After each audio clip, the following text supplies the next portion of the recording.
Cousin marriages हों तो gene strong हो के ऊपर आती है, चाहे वो डायबिटीज़ की हो, चाहे एडिक्शन की हो, चाहे बाइपोलर डिसऑर्डर की हो, तो जीन ये जो फर्स्ट कज़न मैरिजेस हैं इसकी वजह से। पर अगर फर्स्ट कज़न मैरिज ना भी हो तब भी जीन्स तो हो सकती हैं, और जीन्स स्ट्रॉन्ग भी होती हैं, जीन्स वीक भी होती हैं। कुछ लोगों में नशे की जीन्स बहुत स्ट्रॉन्ग होती हैं, कुछ लोगों में नशे की जीन्स इतनी स्ट्रॉन्ग नहीं होती। उनके इर्द गिर्द माहौल ऐसा होता है जो कि प्रमोट करता है एडिक्शन को। बाज़ औक़ात टेंशनें होती हैं जो कि एडिक्शन को प्रमोट करती हैं, लेकिन पीछे असल बात जो है वो आपका जेनेटिक कोड है, आपका डीएनए है। डीएनए के बारे में तकरीबन अब सभी लोग देखें, हमारे जिस्म ने हर उस चीज़ को प्रोसेस करना होता है जो किसी न किसी तरीके से हमारे जिस्म में जाती है। जैसे नाक के ज़रिए जो हवा हमारे जिस्म में जाती है तो जिस्म ने उसको भी प्रोसेस करना होता है। इस तरह पानी या खुराक मुंह के रास्ते हम जो लेते हैं, जिस्म ने उसको भी प्रोसेस करना होता है। इसी तरह नशा किसी भी रूट से जिस्म में जाता है तो जिस्म ने अपना उसमें रोल प्ले करना होता है ताकि नशा करने का जो मकसद है वो पूरा हो जाए।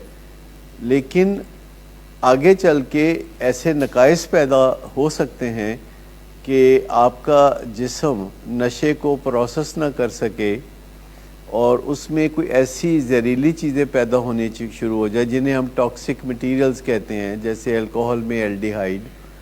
तो ये वाई मी का तो ये एक सिंपल सा जवाब है कि ये जेनेटिक रीज़न से होती है।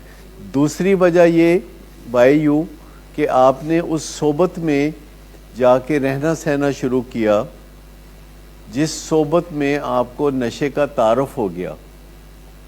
अगर आप उस सोबत में ना जाते, उन लोगों के ज़ेरे असर ना आते जिन्होंने आपको सलाह दी कि नशा कर लो, तो फिर भी आप बच सकते थे। लेकिन मेरे ख़्याल में ज़िंदगी में हर बंदे को कभी ना कभी नशे की दावत ज़रूर मिलती है, और भी बुराइयों की दावत ज़रूर मिलती है, और भी अच्छाइयों की दावत भी मिलती है। और कई दफ़ा लोग उसे कबूल करते हैं, कई दफ़ा लोग उसे कबूल नहीं करते। लेकिन ये तय है बात कि नशा करने की वजह तो ख़राब मूड है। नशे की बीमारी की वजह जीन्स के अंदर होती है, और नशे की जो बीमारी है वो नशा करने से एक बिल्कुल मुख्तलिफ काम है।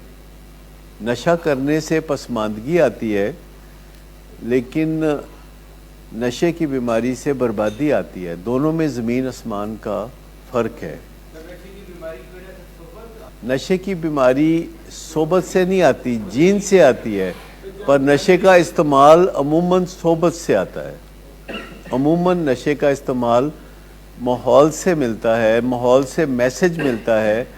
हत्ता कि जो लोग शायरी वगैरह पढ़ते हैं, आप में से बहुत से लोग शायरी पढ़ने के शौकीन होंगे, तो शायरी पढ़ते हुए कुछ मैसेजेस हैं जो लाशौरी तौर पर हमारे दिमाग को मिलते हैं। उनमें से एक मैसेज शराब का भी होता है, यानी शराब का भी एक मैसेज होता है जो शेरों में मुख्तलिफ हीले बहाने शायर देते हैं। और पढ़ने वाले जिन्होंने कभी शराब देखी नहीं होती, मुझे बहुत सारे ऐसे लोग मिलते हैं जो बताते हैं कि उन्होंने कभी शराब नहीं देखी, शराब पीते हुए किसी को नहीं देखा, और इसके बावजूद उनका दिल शराब के बारे में इंक्लाइंड होता है कि कभी ज़रूर करके देखेंगे।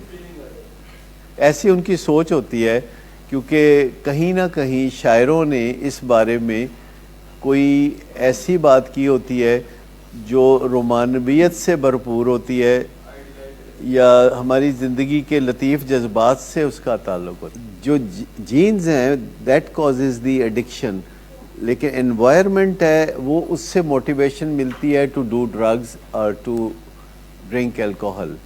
इसी तरह माहौल असल चीज़ है।